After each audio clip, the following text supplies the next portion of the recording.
Nusantara. Ini kenapa mic ini? Tertekan ya. Pondok ganti yang kabel. Ya, Masya Allah. Pondok unik Nusantara. Dan ini subhanallah, semakin hari semakin nyeleneh, tambah ajaib. Kalimat-kalimatnya itu semakin wis pokoknya wong normal ngono gak iso. Maka ada satu pepatah dalam bahasa Arab. Kenapa? Itu kalau yang normal gitu tidak bisa. Maka ada satu pepatah dalam bahasa Arab, itu keren. Begini pepatahnya: Idza takallama al-jahil ata bil ajaib. Matur suwun. Cek. Jadi kalimatnya begini, orang Arab itu punya pepatah, idza takallama al-jahil ata bil ajaib. Kalau orang bodoh ngomong, itu omongannya ajaib. Sampai kemudian yang sadar-sadar seperti panjenengan ini, itu gak nutut.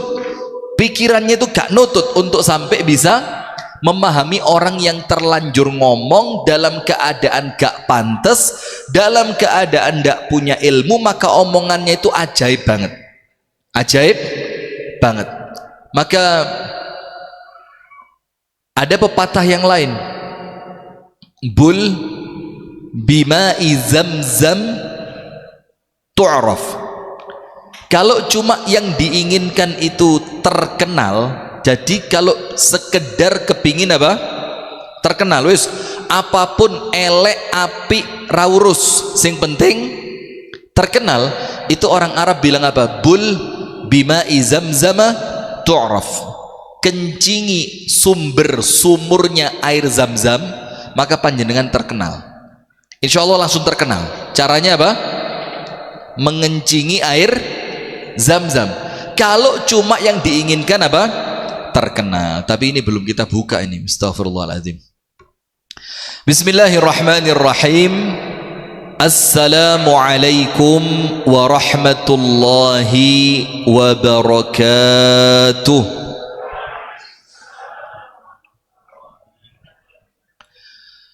Bismillahirrahmanirrahim. Alhamdulillahi rabbil alamin.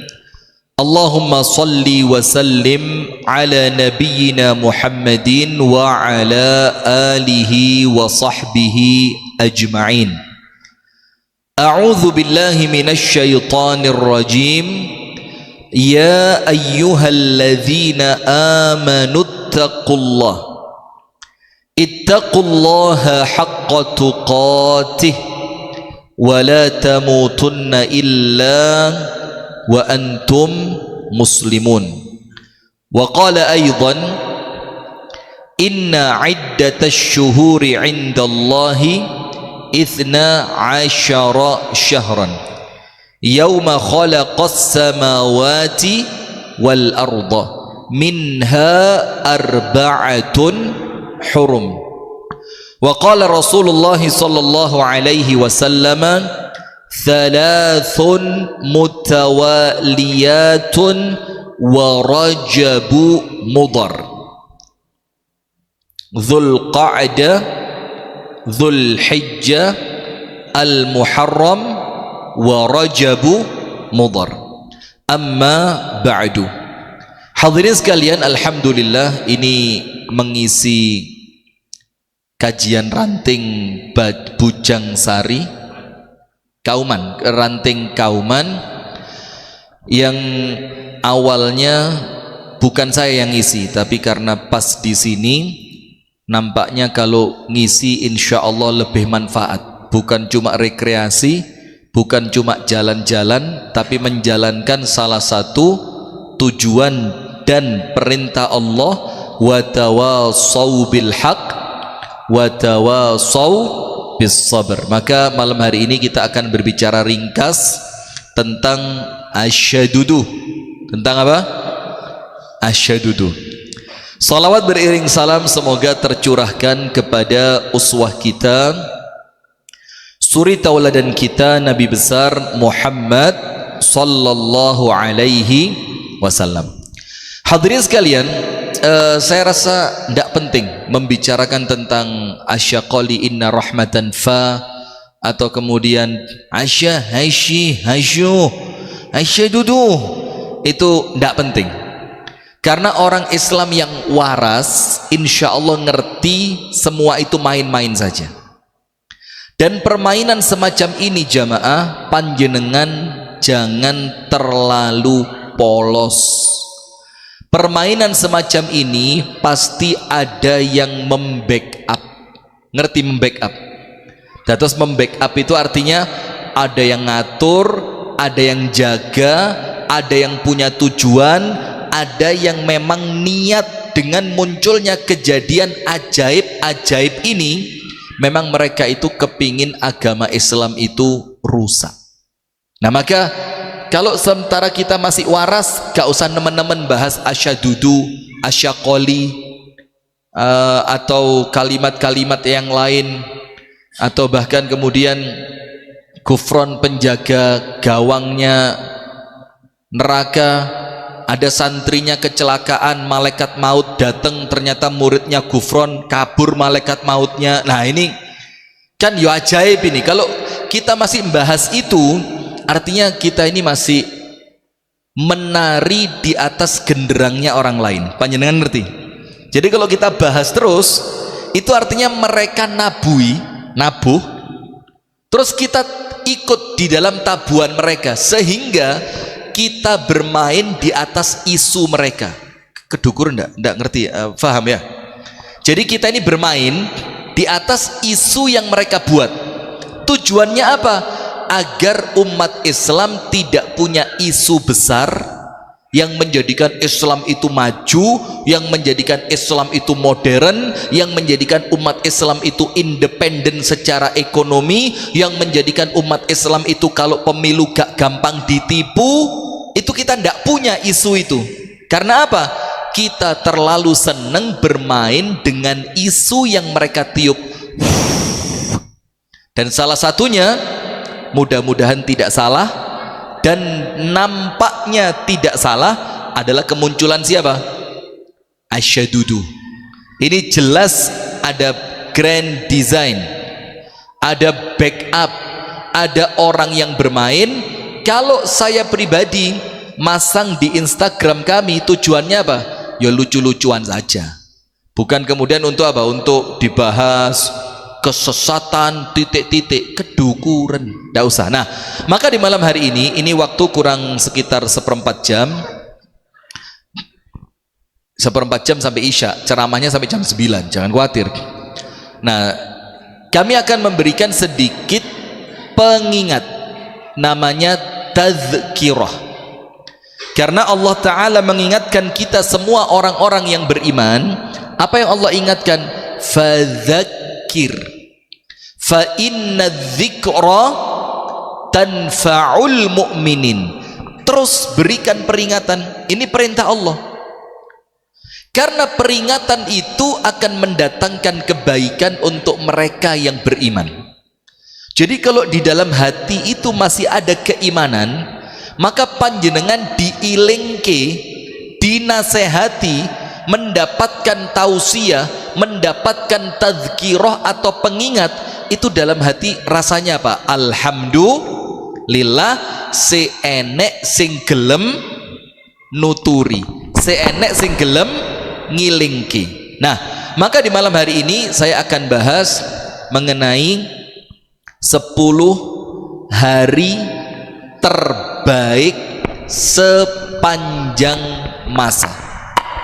10 hari terbaik sepanjang masa. Yang pertama, orang Islam itu adalah orang yang pandai memanfaatkan momen. Orang Islam itu orang yang zaki, cerdas. Orang yang kayis, ngerti mana yang manfaat, mana yang mudarat, ngerti mana yang baik, mana yang buruk. Dia ngerti apa perkara yang mendatangkan kecintaan Allah, keridhaan Allah, dan perkara-perkara yang mengundang murka dari Allah. Itu orang beriman. Maka dengan itu salah satunya apa? Disebutkan di dalam Al-Quran, innallaha yakhluqu wa yakhtar. Allah lah yang menciptakan dan Allah yang milih. Yang menciptakan siapa? Allah. Terus yang berhak milih siapa? Allah. Maka semua yang terjadi di alam semesta ini adalah ciptaan dan pilihan dari Allah. Contoh, dari 25 nabi dan rasul yang wajib diketahui, siapa yang terbaik di antara mereka? Siapa yang terbaik? La haula wala quwata illa billah. Kauman, siapa kepala rantingnya ini? Siapa ketua ranting PRM Kauman? Oh begini, Masya Allah, saya kira siapa lah ini. Ya jelas top lah ini. Sudah ada yang namanya nabi-nabi ulul azmi. Nabi-nabi ulul azmi dikumpulkan, terpilih lagi satu yang paling afdol. Siapa? Nabi besar Muhammad sallallahu alaihi wasallam. Ustadz, kenapa dari 25 terpilih ulul azmi, dari ulul azmi terpilih Nabi Muhammad? Terserah Allah, karena Allah memiliki hikmah yang terkadang kita tidak ngerti. Nah, termasuk sekarang panjenengan dengerin baik-baik. Setelah Allah menciptakan langit, bumi dan semua isinya, kemudian Allah mulai dipilih sama Allah mana yang terbaik. Contoh, dari sak dunyo, sak ombonin dunyo ini, Pak, bumi bagian mana yang paling baik? Dieng guyang dari sak donya ini bagian negara mana yang paling utama? Kota Mekah.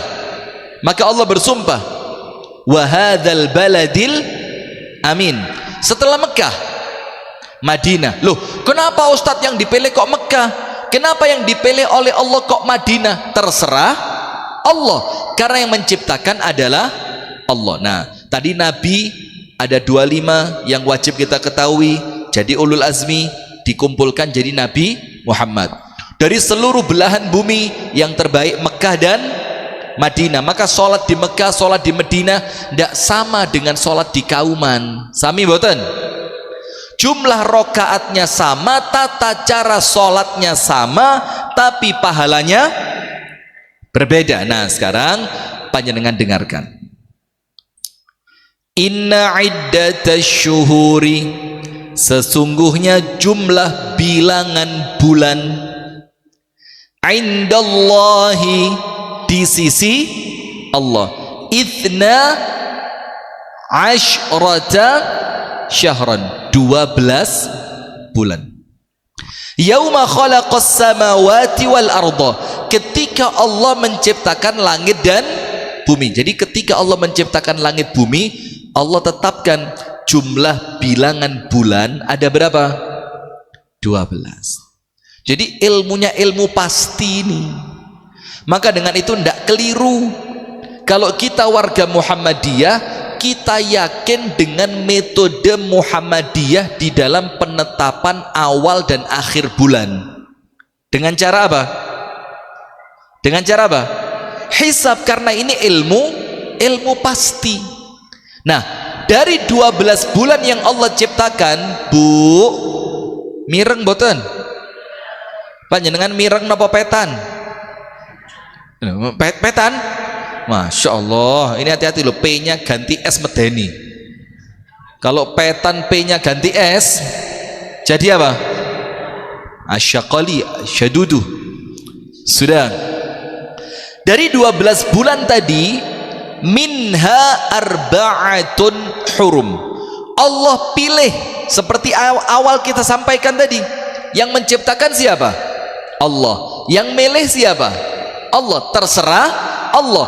Dari 12 bulan Allah pilih 4 bulan mulia. Jadi panjenengan cek, mulai bulan 1 di tanggalan Hijriah bulan apa? Januari.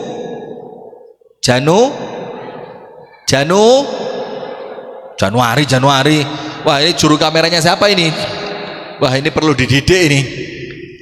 Bulan 1 itu Al-Muharram. Setelah Muharram apa? Duh, ya Allah, ini saya datang sama orang tua saya, nanti orang tua saya dengerin tiba no jamaah mek ngono to, tak kira pinter-pinter ngono lho. Panjenengan yang cerdas dulu. Muharram, Safar, Rabiul Awal, Rabiul Tsani, Jumadal Ula, Jumadat Atsaniyah, Rajab, Sya'ban, Ramadan, Syawal, Dzulqa'dah, Dzulhijjah. Dari 12 bulan itu Allah dengan hikmahnya memilih 4 yang paling mulia di antara yang lain. Apa yang Allah pilih? Sabar, ustadznya saya. Lengene. Tadi dikira enggak ngerti gitu ya. Sip, boleh Rajab. Dari 12 Allah pilih 4 yang urut. Kalau urutannya apa? Thalathun mutawaliyatun. Kata Kanjeng Nabi Muhammad yang 3 berurutan. Bulan sucinya ada berapa tadi? 4. Yang 3 berurutan.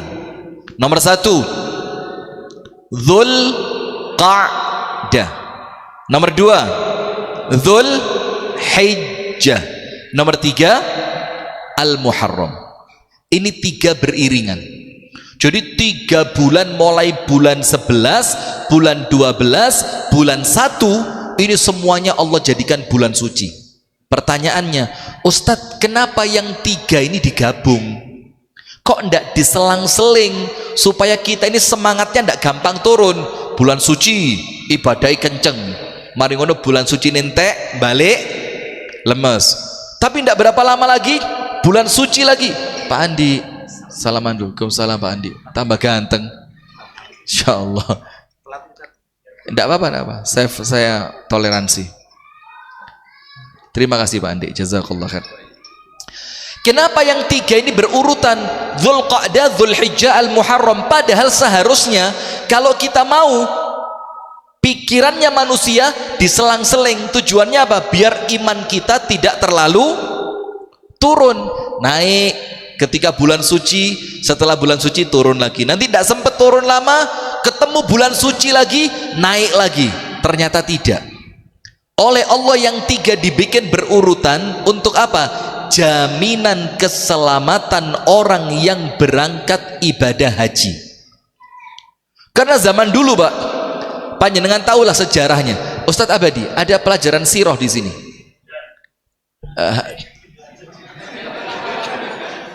Saya harus percaya yang mana ini? Tapi ketua ranting insya Allah lebih terpercaya lah ya. Pelajaran sirah, antum buka kitabnya Ar-Rahiqul Makhtum milik Asy-Syaikh Shafiyur Rahman Al-Mubarakfuri rahimahullah. Beliau itu nulis apa? Karakter orang Arab jahiliyah, perang itu passion. Nggak ngerti Anda passion Anda? Bahasa bal berat ini bahasanya. Perang itu, Pak, hobi. Jadi perang itu bukan untuk ini, bukan rebutan ini, bukan cari ini, bukan cari itu, bukan karena sekedar harga dirinya dijatuhkan, enggak. Mereka itu perang itu seneng. Jadi kalau enggak perang greges awake. Nah, karena keadaan orang perang, orang Arab yang seneng perang, maka pendatang-pendatang ke Mekah itu mereka takut, khawatir di saat mereka berangkat lah kok ketemu perang. Maka oleh Allah orang-orang yang mau haji diberi jaminan. Jaminannya apa? Ada 3 bulan suci yang berurutan. Tujuannya apa? Salah satu konsekuensi bulan suci tidak boleh perang. Dan itu orang Arab jahiliyah ngerti, Pak. Orang Arab jahiliyah ngerti. Sementara 2 bulan suci ini ngapit bulan haji. Dzulqa'dah sebelum haji, Al-Muharram setelah haji, sehingga orang yang berangkat haji mereka tidak khawatir di tengah jalan ketemu dengan peperangan yang mengancam nyawa mereka. Faham boten? Nah, satu yang keempat, Rajab. Dan Rajab ini dinisbatkan oleh Nabi Muhammad kepada suku yang namanya suku Mudhar. Nah, ini perlu dicek siapa suku Mudhar ini. Kenapa kok bulan Rajab disandarkan kepada suku Mudhar? Karena Nabi Muhammad ketika menceritakan wa Rajabu Mudhar, dan Rajabnya suku Mudhar. Ketika Nabi Muhammad menceritakan bulan suci Dzulqa'dah, Dzulhijjah, Al-Muharram, berhenti. Tapi ketika ngomong Rajab, Rajab itu disandarkan kepada salah satu suku Arab, namanya suku Mudhar. Ada apa? Ada yang tahu? Kenapa? Suku terkuat. Tampung dulu daripada waktu habis ya. Lanjut aja. Wong panjenengan jane yo sebagian ngerti, cuma mau ngomong kan gak penak ya, wong sing yang ceramah saya kan nanti dikira nyaingi ustadz ya. Nah sudah, karena pada bulan Rajab itu suku Mudhar punya festival yang terkenal di zaman jahiliyah, yang semua orang-orang Arab pasti menanti-nanti itu festivalnya suku Mudhar ini. Dan festival itu diadakan pada bulan Rajab. Saking terkenalnya festival yang diadakan suku Mudhar, maka sampai bulannya oleh Nabi Muhammad disandarkan kepada suku yang namanya suku Mudhar. Faham? Nah ini 4 bulan suci. Ustadz, apa sih bulan suci itu maksudnya apa? Apa lawannya bulan najis gitu? Atau suci itu? Bahkan kalau panjenengan tahu Ramadan, biasa kan begini, Al-Hasbi kan nulis marhaban ya Ramadan, selamat datang bulan suci Ramadan. Padahal Ramadan bukan bulan suci, Pak Ketua Ranting. Wah, Al-Hasbi mboten pinter. Siapa dulu yang ceramah di sini kan? Muridnya Ustaz Rifki. Nah, Ramadan tidak termasuk dari 4 bulan suci. Tapi kalau dibilang seperti itu jane salah nemen yonda. Karena apa? Itu kan pakai bahasa Indonesia ya. Yang dimaksudkan suci itu mungkin mulia, selamat datang bulan yang penuh berkah Ramadan, selamat datang bulan yang penuh dengan kebaikan yaitu bulan Ramadan, kan begitu. Nah padahal Ramadan saja tidak masuk dalam 4 bulan suci itu. Nah sekarang Ustadz, bulan suci itu maksudnya apa sih? Begini, bulan suci menurut Abdullah ibnu Abbas, tudha'afu fihi al-hasanat, semua kebaikan yang panjenengan lakukan pahalanya tidak sama pada bulan yang lain, tidak sama, luwe akeh, luwe gede, luwe afdol, luwe apa, lebih banyak, lebih besar, lebih afdol, lebih segalanya. Itu panjenengan sholat maghrib di bulan suci dibandingkan sholat maghrib di luar bulan suci, pahalanya tidak sama. Maka kata Abdullah ibnu Abbas, Allah melipat gandakan kebaikan pahala yang dilakukan manusia, jadi pahalanya tambah besar. Panjenengan sodakoh, panjenengan baca Quran, panjenengan wiritan, panjenengan zikir pagi dan petang. Bu, istiqomah wiritan boten? Bu, panjenengan istiqomah zikir pagi petang boten? Pamer, ujub, ilang pahala nintek, salah maning ya. Nah maka zikir pagi petang di bulan suci pahalanya lebih besar dibandingkan bulan yang lain. Tapi hati-hati, kemaksiatan yang dilakukan pada bulan suci ini juga dosanya oleh Allah dilipat gandakan. Dan hati-hati Pak, sekarang ini kita di bulan suci Dzulqa'dah, ini bulan suci. Saya mau tanya, panjenengan lihat enggak umat Islam ini ketika masuk bulan suci Dzulqa'dah itu ibadahnya tambah mempeng, tambah sregep, tambah istiqomah, tambah getu, nopo biasa mawon?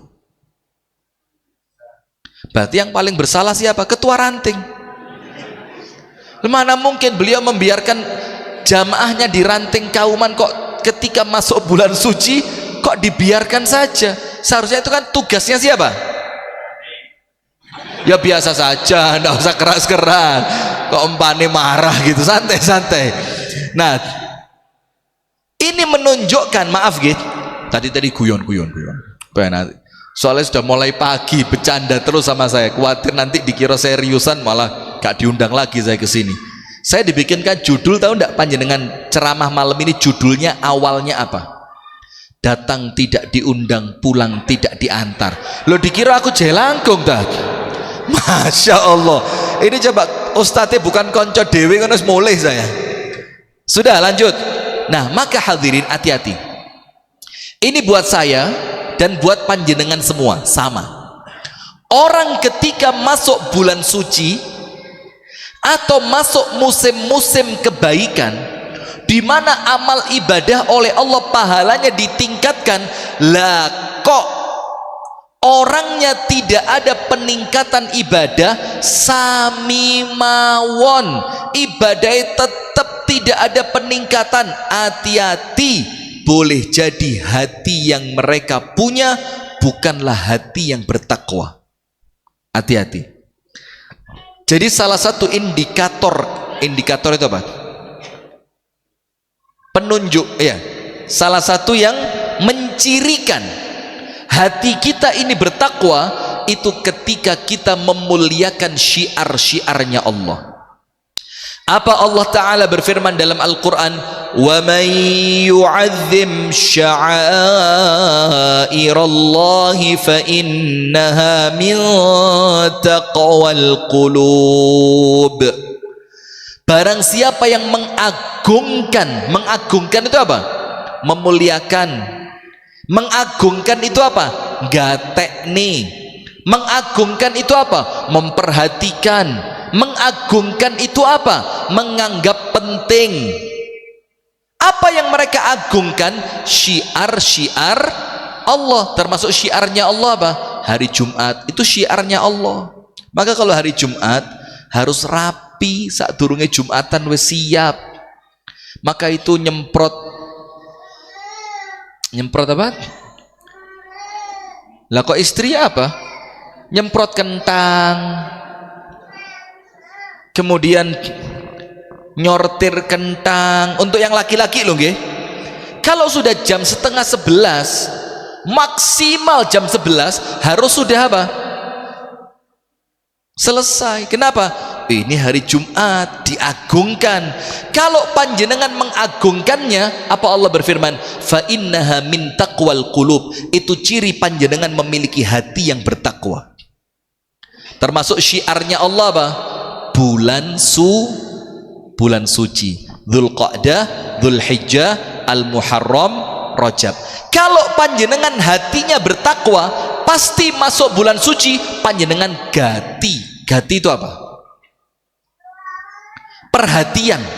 Pasti panjenengan open, pasti panjenengan langsung fokus ibadah, karena bulan suci termasuk syiarnya Allah. Sementara dikatakan barang siapa mengagungkan syiarnya Allah, itu ciri hati mereka adalah hati yang bertakwa. Nah sekarang Dzulqa'dah dengan bulan sebelum Dzulqa'dah. Sebelum Dzulqa'dah bulan apa? Nah, harus ngomong Syawalnya telat heran. Padahal setelah Ramadan kan. Coba antara Dzulqa'dah dengan Syawal ibadahnya sama atau beda? Kalau sama, tidak ada peningkatan. Hati-hati, nampaknya memang kita perlu muhasabah. Nah nanti insya Allah kita lanjutkan setelah adzan. Silakan adzan dulu.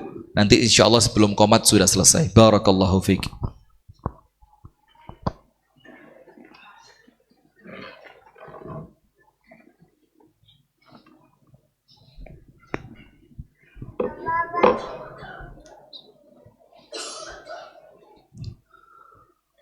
Allahu Akbar, Allahu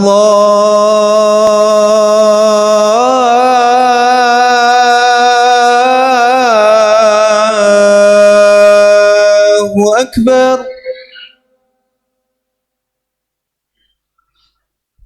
Allahu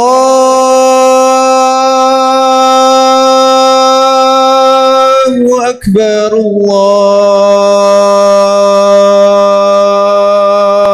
Akbar. Ashhadu an la ilaha illallah.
حي على الصلاة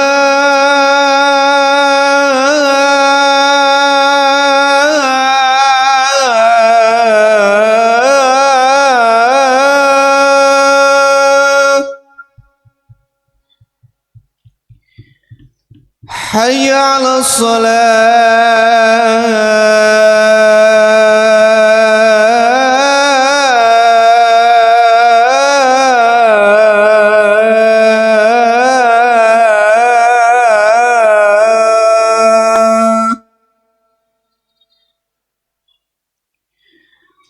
حي على الفلاح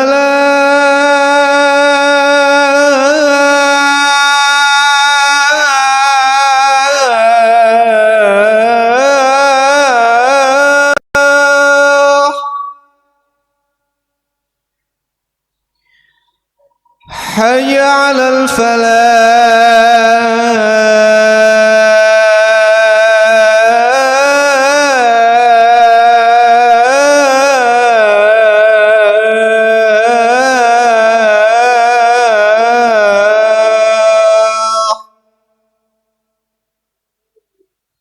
الله أكبر، الله أكبر. لا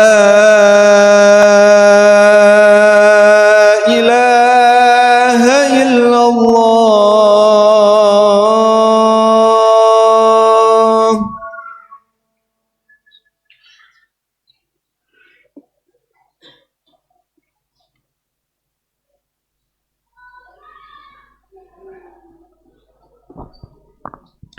Bismillah, alhamdulillah, assalatu wassalamu ala rasulillah wa ala alihi wa sahbihi wa man wala wa la hawla wa la quwata illa billahil aliyyil azim wa ba'du.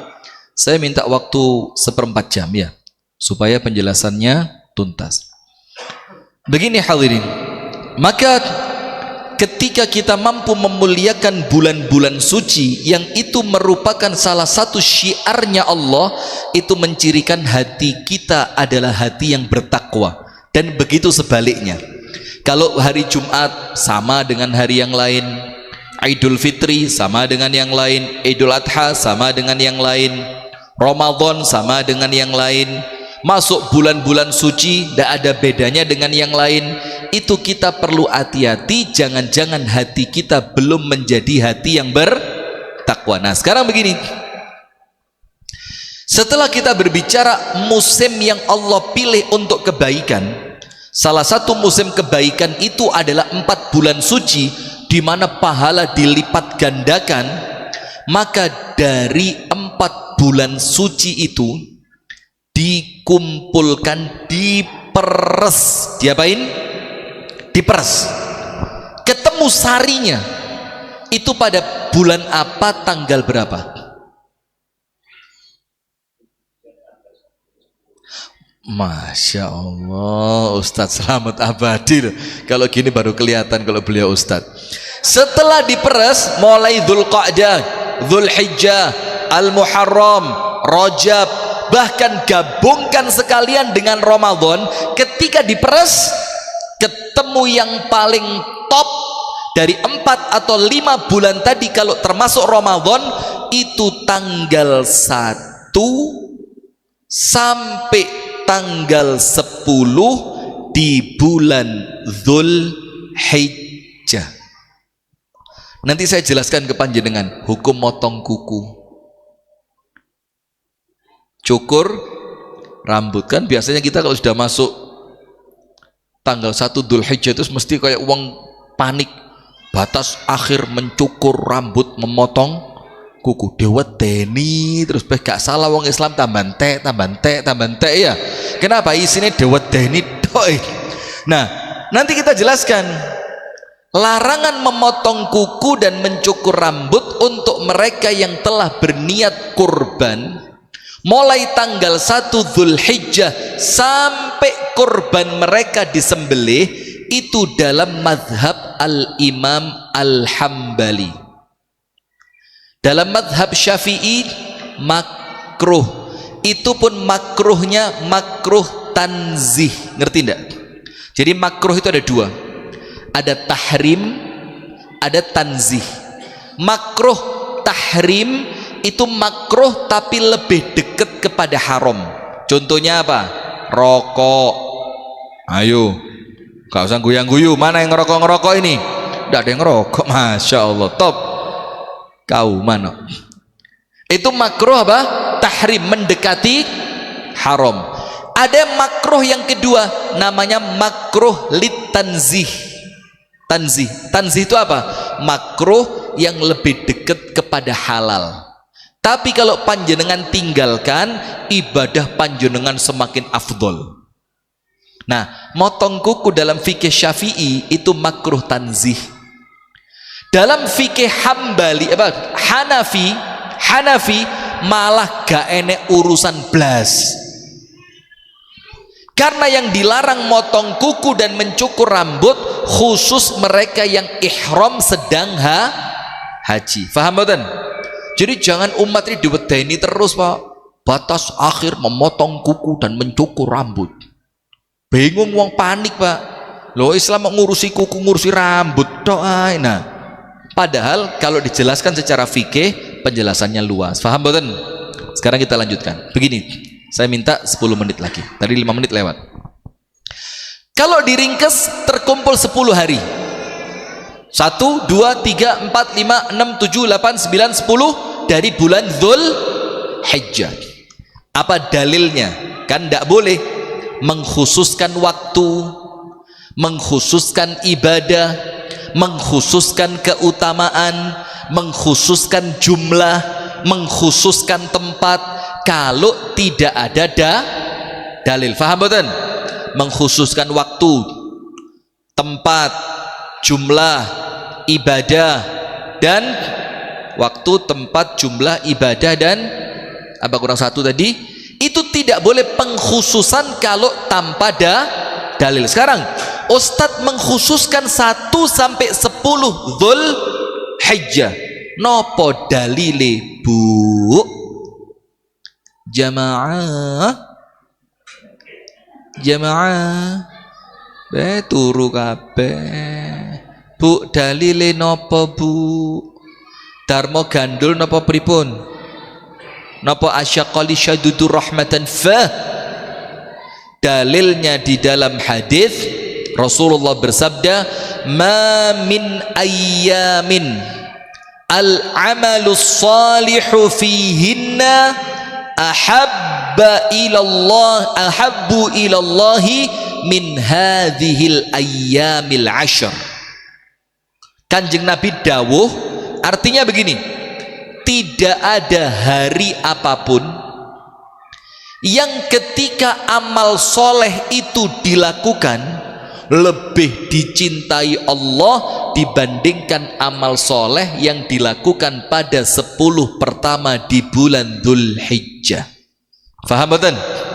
Jadi sholat tanggal 1 sampai 10 Dzul Hijjah itu sholat terbaik.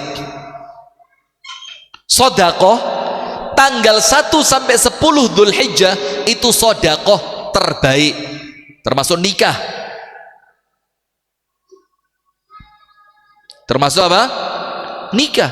Untuk yang belum. Untuk yang belum nikah, ini hari-hari terbaik untuk apa? Menikah. Karena tidak ada hari apapun yang amal soleh itu lebih Allah cintai dibanding 10 pertama di bulan Dzul Hijjah. Para sahabat bingung. Kok iso? 10 pertama Dzul Hijjah adalah ibadah dengan pahala terbesar, adalah ibadah yang paling Allah cintai. Kok bisa? Padahal para sahabat menganggap ibadah paling utama itu adalah jihad fi sabilillah. Loh, kok Kanjeng Nabi mengatakan 10 pertama Dzul Hijjah terbaik? Padahal menurut kami yang terbaik itu perang di jalan Allah. Tanya sahabat, lihat ini sahabat Nabi. Tanya, tidak ngerti, bukan rasan, tanya. Kanjeng Nabi keliru paling itu, ngawur. Tidak ada, tanya langsung. Ya Rasulullah, walal jihadu fi sabilillah, ya Rasul, apakah ibadah yang dilakukan 10 pertama Dzul Hijjah itu pahalanya bisa mengalahkan pahala jihad?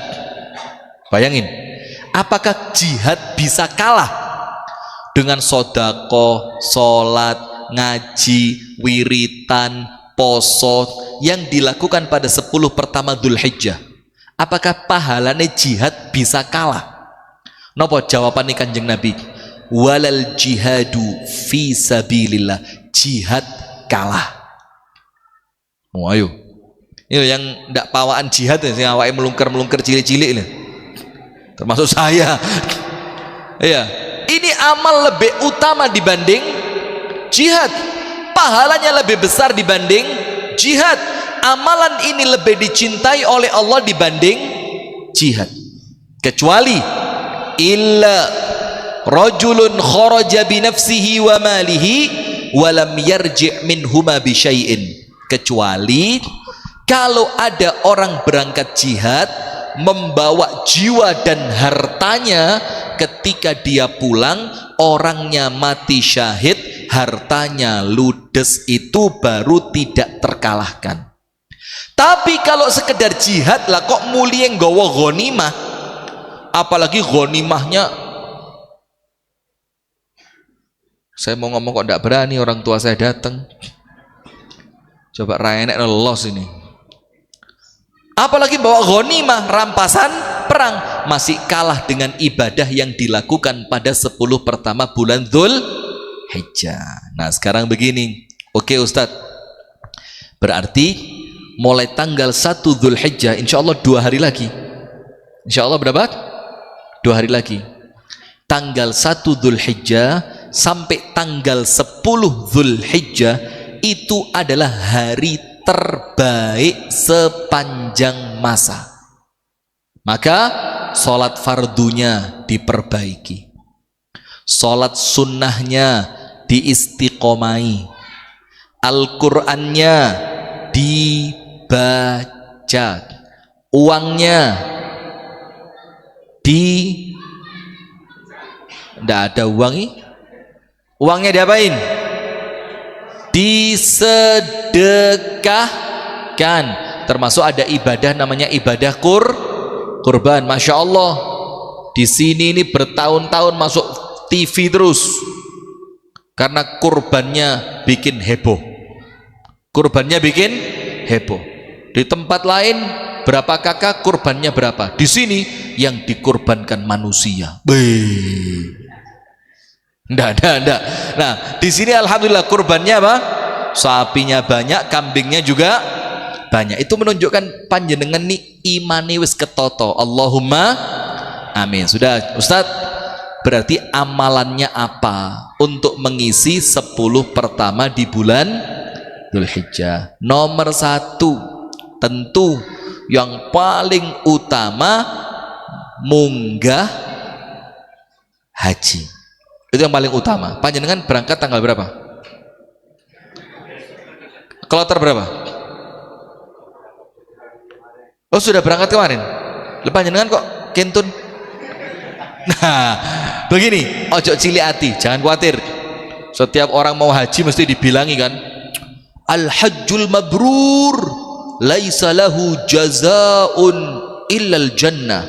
Orang yang hajinya mabrur tidak ada balasannya kecuali surga. Ojo khawatir Pak, sabar gak kuat munggah haji ya surga. Jadi panjenengan sabar, gara-gara gak duwe duit gawe munggah kaji, itu tapi sabar tenanan, itu sabar juga berbuah surga. Maka panjenengan antara dua, antara budal kaji opo sabar, milih pundi?